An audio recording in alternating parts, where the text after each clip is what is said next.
Está sucediendo algo. No se sabe qué pasa, el héroe Deku está peleando con ese villano, aquí seguiremos lo que suceda. En la ciudad de Japón sucede algo, el héroe conocido como Deku, el símbolo de la paz, peleaba con el símbolo del mal Shigaraki. Todo esto era visto por las personas, que veían expectantes la pelea entre el bien y el mal. Los noticieros al igual que los héroes intentaban saber lo que pasaba.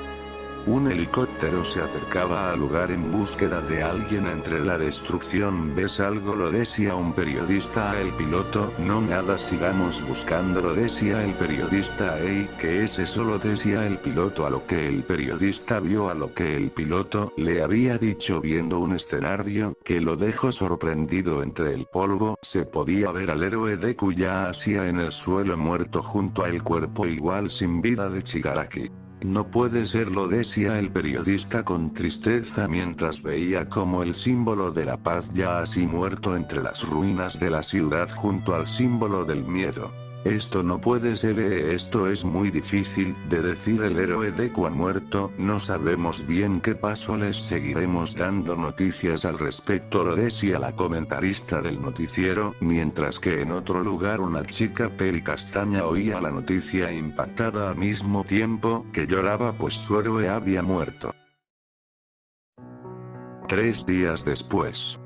Las nubes grises adornaban la ciudad, la cual estaba teñida de oscuridad por culpa de las nubes que tapaban el sol. En los edificios ya hacían banderas con el símbolo de Deku en ellas. La gente estaba triste, habían ganado, pero ¿a qué costo? Al costo de su símbolo de paz. En las calles se podía ver un auto que transitaba de manera lenta por la ciudad de Mosutasu. En el interior del auto se encontraba lo que fue alguna vez el héroe Deku. El auto era seguido por los excompañeros de Deku en la UE. Entre ellos se encontraba una chica la cual vestía de negro al igual que los demás, mientras que en su cabeza portaba un sombrero con una tela que cubría el rostro de la chica, al parecer para ocultar su tristeza, mientras en su pecho sostenía una rosa blanca. En el suelo empezaban a caer gotas avisando que lloverá, pero a la chica al igual que los demás no les importaba, ellos querían despedirse de su amigo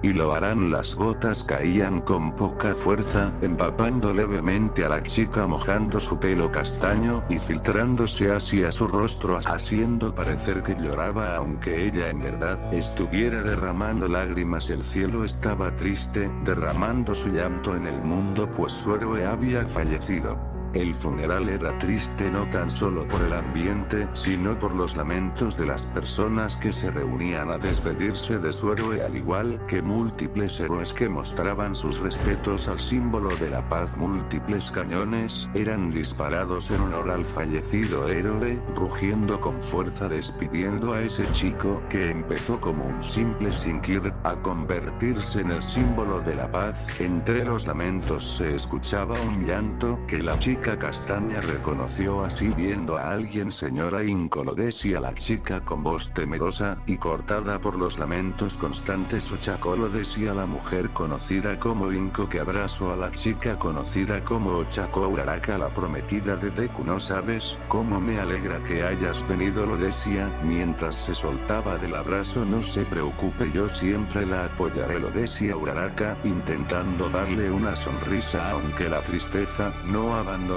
su rostro. No necesitas ocultarlo, estamos aquí para llorar juntos, lo decía mientras que Uraraka caía en llanto.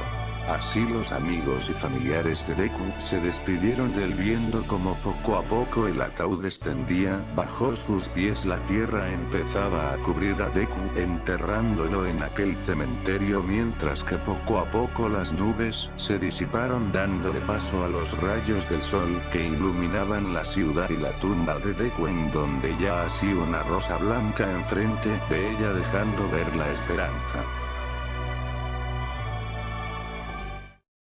Pasarían unos días desde el funeral de Deku. Se puede ver a una chica levantándose de su cama y suspirando sin ánimos. Se podía ver en su rostro que no estaba bien. Así Uraraka bajó a su cocina y mientras iba a tomarse un café la chica solo oía los mensajes de voz de su teléfono de casa. Mensaje de voz de Ida.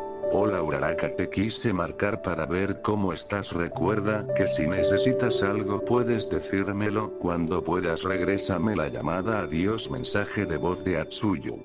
Ochako, te llamo para ver cómo estás, eres mi amiga, me preocupó por ti, llámame. Estos mensajes seguían reproduciéndose, mensajes de sus amigos y conocidos, apoyándola. Uraraka solo optaba por escucharlos, mientras tomaba una taza de café. Cuando los mensajes acabaron, la chica se dirigió a su sala y prendió la televisión, viendo las noticias que seguían hablando sobre la muerte de Deku, algo que a Uraraka le incomodaba, o más bien lo que no le gustaba era que la hacían recordar a Deku. La chica apagó la televisión y se dirigió a su cuarto, donde preparaba una maleta. Al acabar de empacar, Uraraka miró de reojo el otro lado de la cama, donde antes Izuku Midoriya se acostaba a un lado de la cama. Estaban varias cosas de Izuku, las cuales Uraraka no se había atrevido a mover, pues algo muy dentro de ella se negaba a dejar ir a Deku, pero lo sabía muy bien que él no volverá así. Uraraka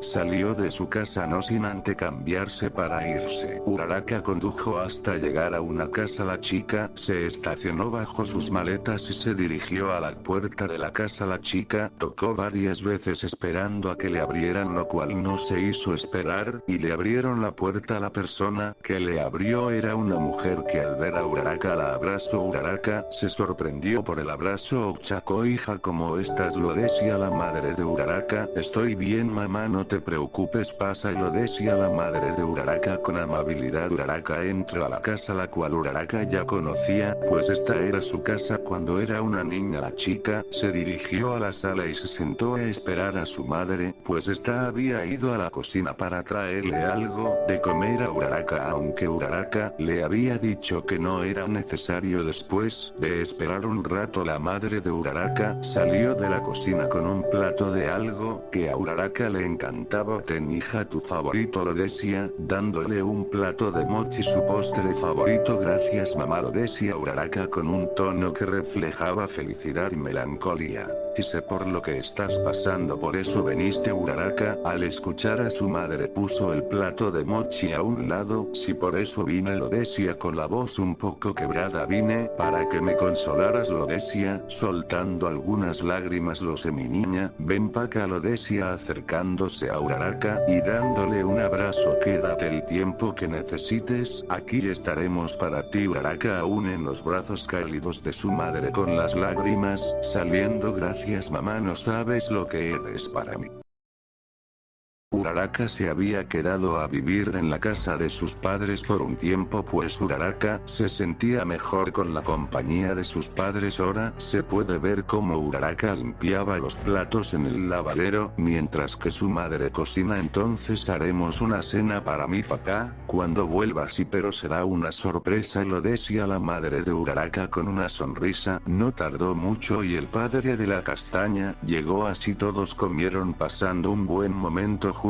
Así se la pasaron hasta que llegó la noche. Entonces Ochako, ¿en qué día volverás a trabajar? Bueno, me dieron unos días libres, así que entraré a trabajar muy pronto. Me alegra saber que mi hija aún tenga ganas de seguir ayudando a los demás. Bueno, ese es mi trabajo, lo decía rascándose la cabeza con felicidad. Me alegra saber que ya estás mejorando, Ochako. Si todo es gracias a ustedes, los quiero papás o hija, no te preocupes, siempre te apoyaremos. De repente un silencio inundó el lugar cuando se escuchó un estruendo, mientras que la madre de Uraraka caía al suelo. Uraraka estaba impactada por lo que estaba pasando. La chica en cámara lenta veía como su madre se desplomaba ante sus ojos, mientras que también veía a su padre, el cual sostuvo a su madre. La chica empezó a soltar algunas lágrimas viendo de reojo la ventana, la cual estaba rota, y logrando ver a una persona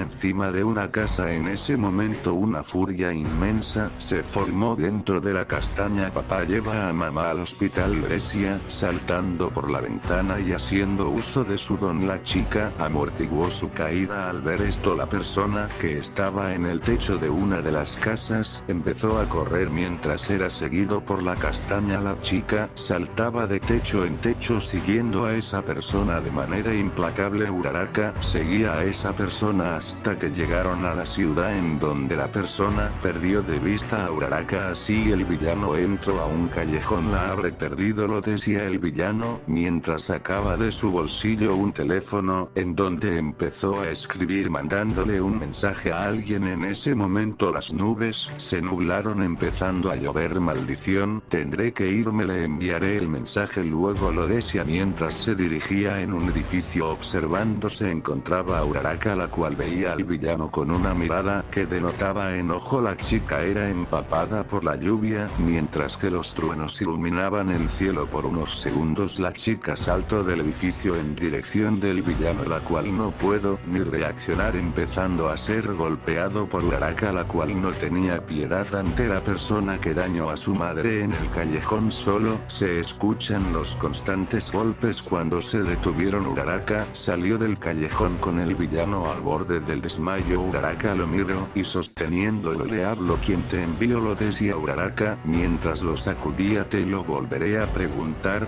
¿quién te envió? Al villano tan solo pudo decir una palabra antes de desmayarse. Toga, fue lo que dijo. Al escuchar eso, Uraraka lo soltó mientras del suelo recogía el teléfono del villano. Uraraka lo encendió mientras veía que en los contactos estaba el nombre de Toga. Uraraka apagó el teléfono mientras se iba del callejón con sus manos bañadas en sangre.